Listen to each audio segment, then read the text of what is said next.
Bien, vamos a dejar las noticias nacionales y vamos a adentrarnos directamente a lo que son las noticias del mundo. Y por eso mismo es que ya nos acompaña aquí en el estudio, bueno, Isel Guerra con todas esas informaciones.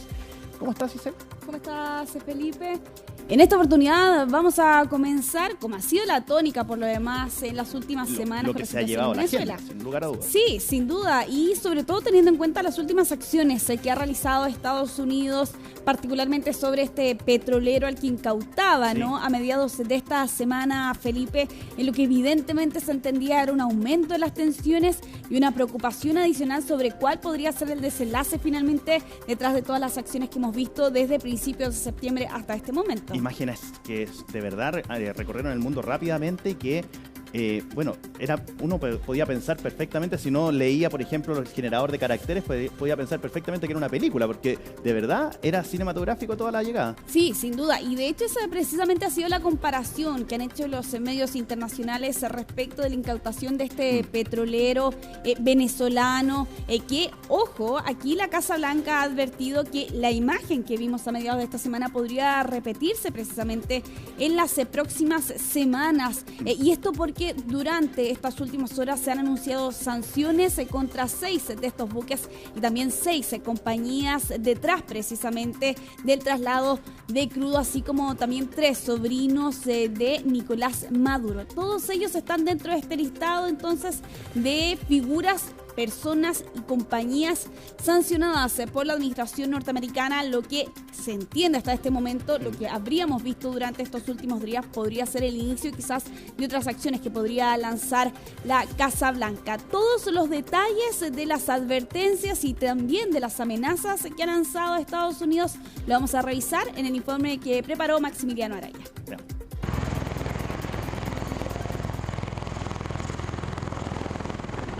Por estos días, los helicópteros de la Guardia Costera y las aeronaves de la Infantería de Marina de Estados Unidos son parte del paisaje habitual en Puerto Rico. Se suman a las miles de tropas que están desplegadas en el Caribe, como parte de la iniciativa liderada por Donald Trump para, asegura él, combatir el narcotráfico en la región.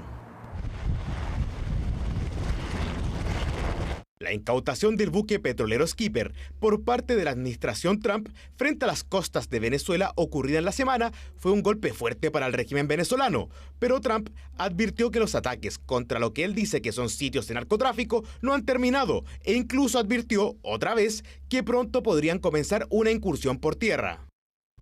So it has to do with a lot of things. They've treated us badly and I guess now we're not treating them so good.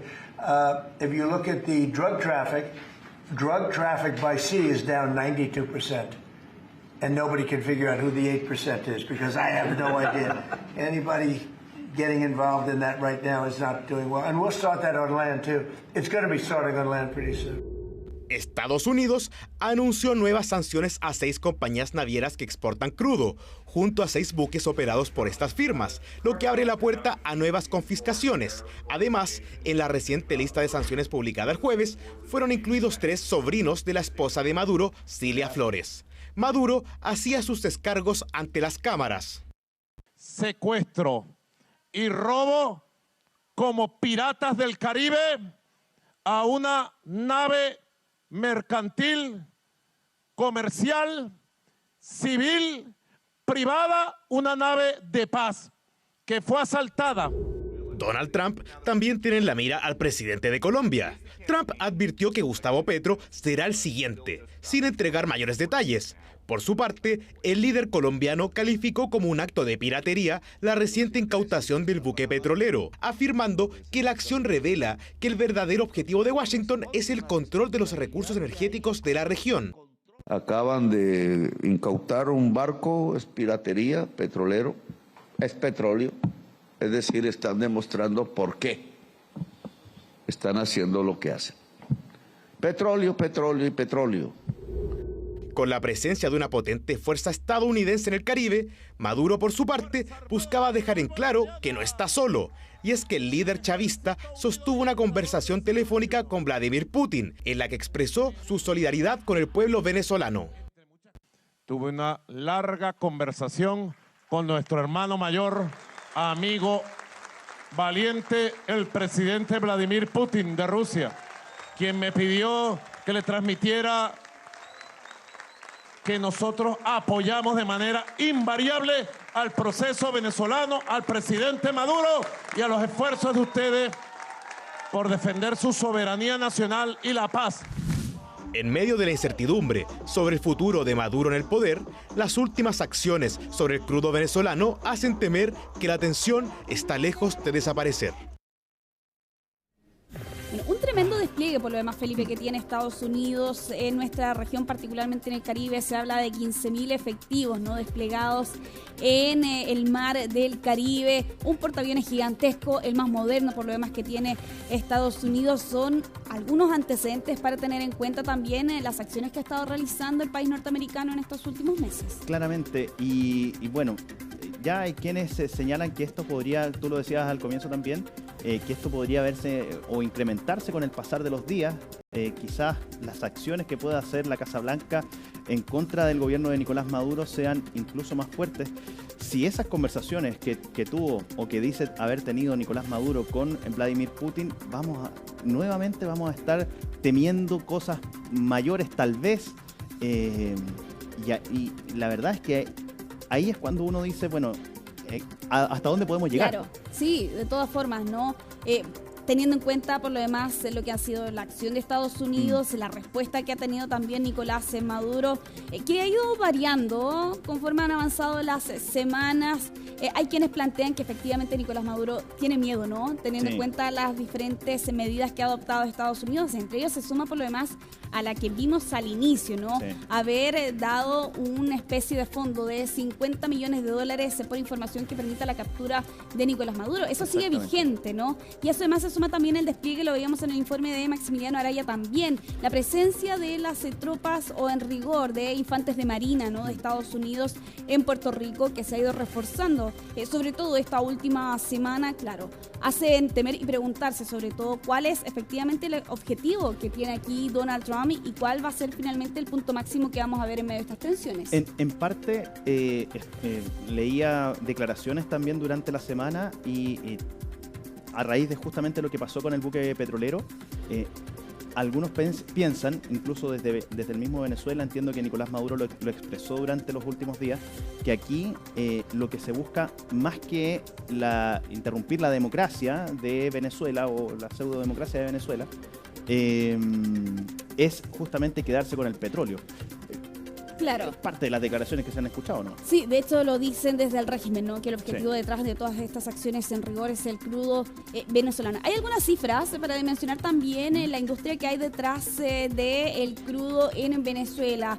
Hasta noviembre de 2024, que es la cifra más actualizada que hemos podido dar precisamente durante estas últimas horas, se hablaba de que al día se producían 900.000 barriles de crudo.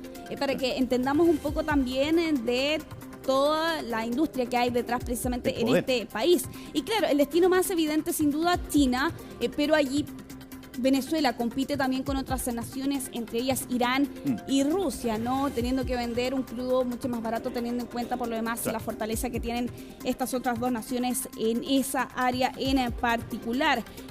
Habrá que ver, Felipe, finalmente qué va a ocurrir en este caso. Hemos escuchado y lo veíamos en el informe de Maximiliano Araya también otra vez.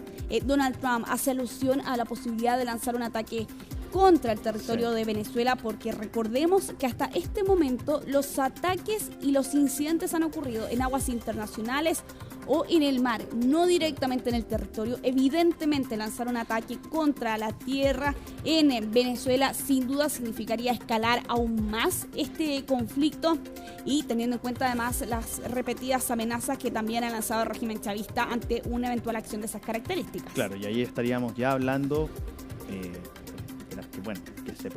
no se produzca, la verdad, pero podríamos estar hablando incluso de una reacción o en base a una guerra que se podría producir. Habrá que ver finalmente en qué va a resultar, por cierto, lo que ha estado ocurriendo en estas últimas semanas y meses precisamente allí en Venezuela.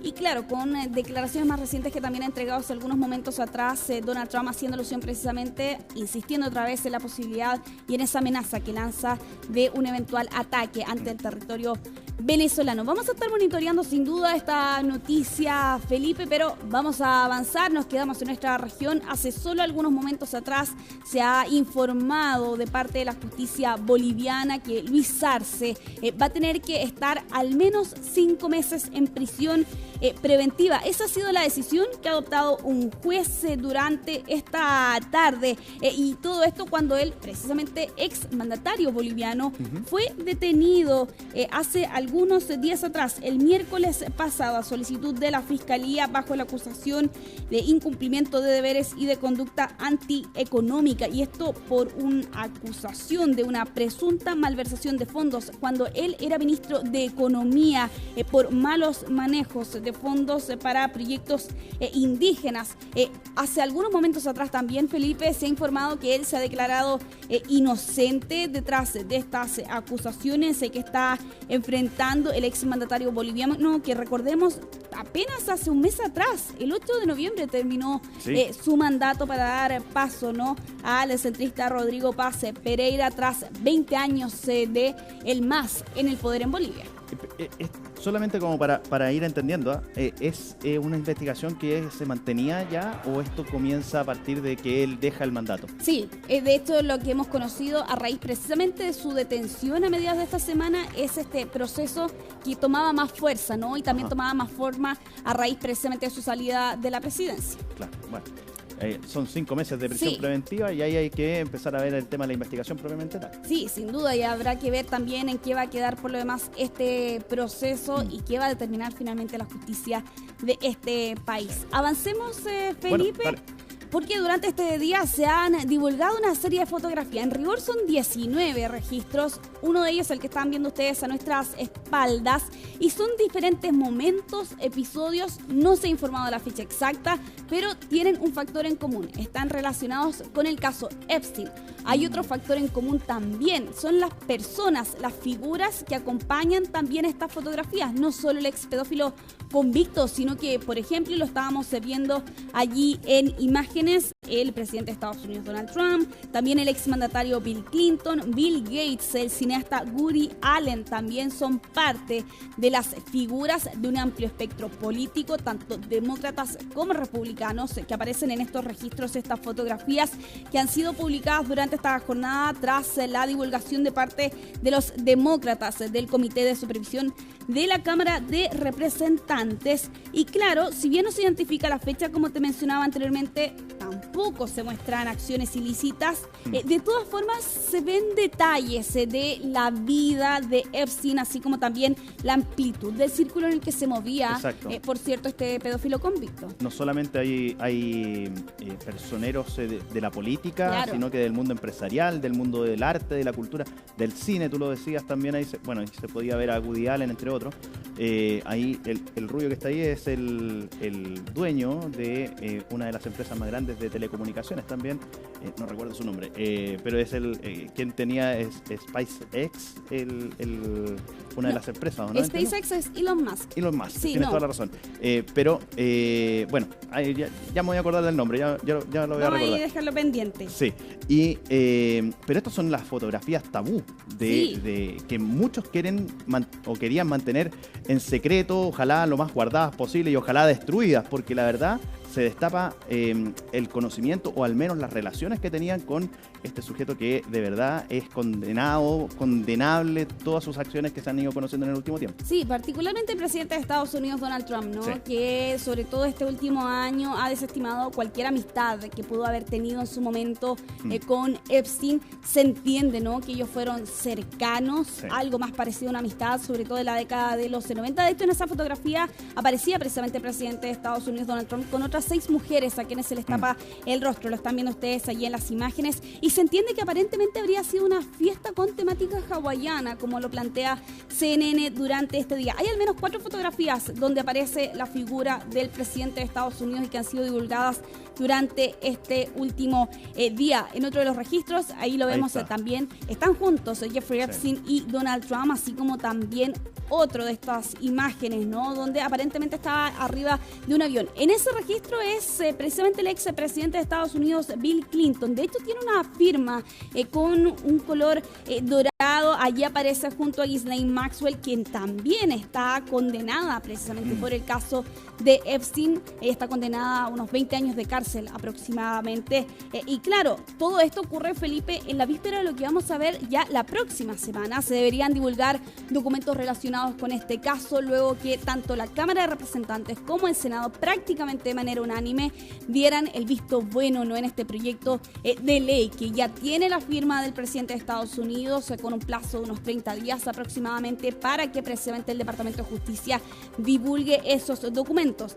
La gran incógnita que queda, Felipe, es qué tanto se va a revelar en esos documentos, porque hay allí algunas especies de detalles que plantean que documentos que den demasiada información sobre algunas de las denunciantes, bueno, no pueden ser publicados, y la duda que queda finalmente es qué tanto entonces a raíz de esa premisa se van a publicar el resto de los archivos. Y se podría llegar a conocer incluso qué tan cercanos pueden haber sido Donald Trump con Jeffrey Epstein. Sí.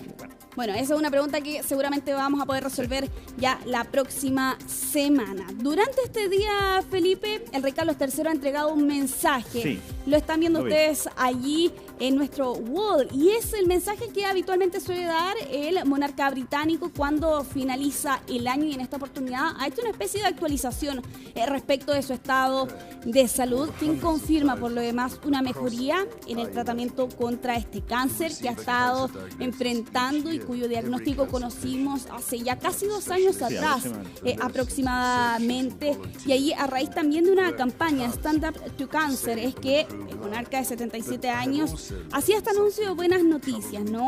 Él planteaba que este tratamiento que ha estado recibiendo en este último tiempo va a ser reducido el 2026. De hecho, él señalaba lo siguiente: este hito es a la vez una bendición personal y un testimonio de los notables avances que se han logrado en el tratamiento del cáncer. Ahí haciendo alusión por lo demás y siendo enfático, el diagnóstico temprano salva vidas.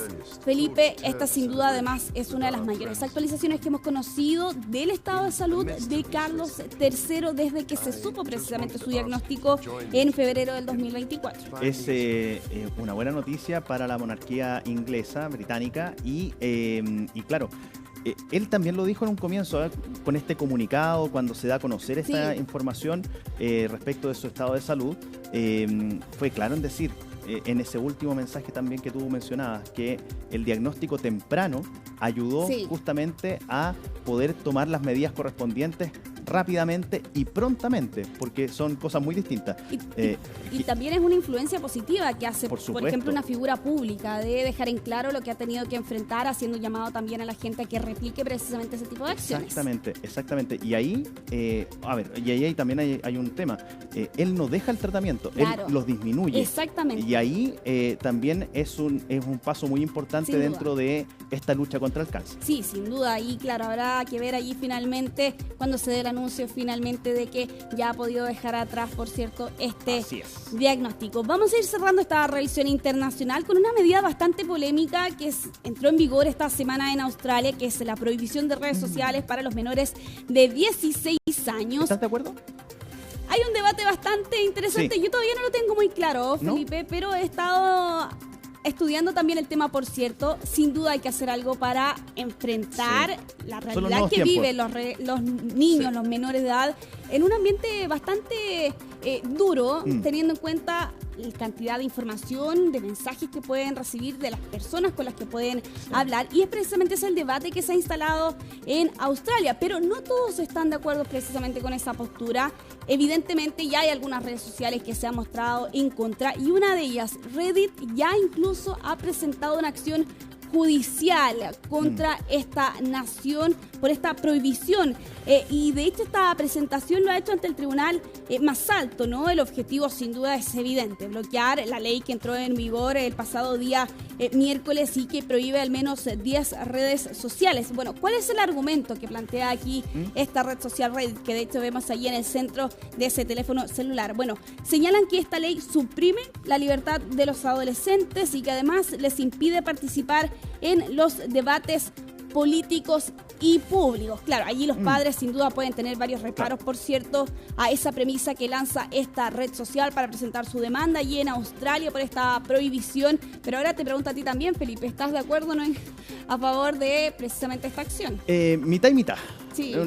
Voy a ser un poquito amarillo con mi opinión, pero de todas maneras creo que, sí, al igual que tú, es necesario un debate claro con respecto a esto, porque los expertos señalan mucho que esta exposición que tienen los jóvenes, sobre todo menores de 16 años, a las redes sociales y que pueden ver de todo, los lleva incluso a imitar. Y ahí es cuando tenemos desenlaces bastante complejos, que tienen que enfrentar muchas familias por decisiones que toman los niños, porque son niños. Claro, exactamente. Sí, digámoslo así. Y ahí es cuando uno dice, ¿hasta dónde? Claro. Poner un límite. Y ahí pasan los papás. Sí. El tema es que muchas veces los teléfonos celulares, o las redes sociales más bien, que están en los teléfonos celulares, no tienen ningún tipo de, digámoslo así, control o censura. Claro, o filtro, sin duda. Y ahí y sobre todo en una edad tan maleable como lo es también la adolescencia y particularmente la infancia. Así es, pues. Isel, muchísimas gracias. Y terminamos hasta con debate. ¿Qué tal? Muy bien. Muchísimas gracias. Que esté muy bien, que tenga buen fin de semana. Felipe. Vamos a una pausa y a la vuelta seguimos con más aquí en CNN Prime.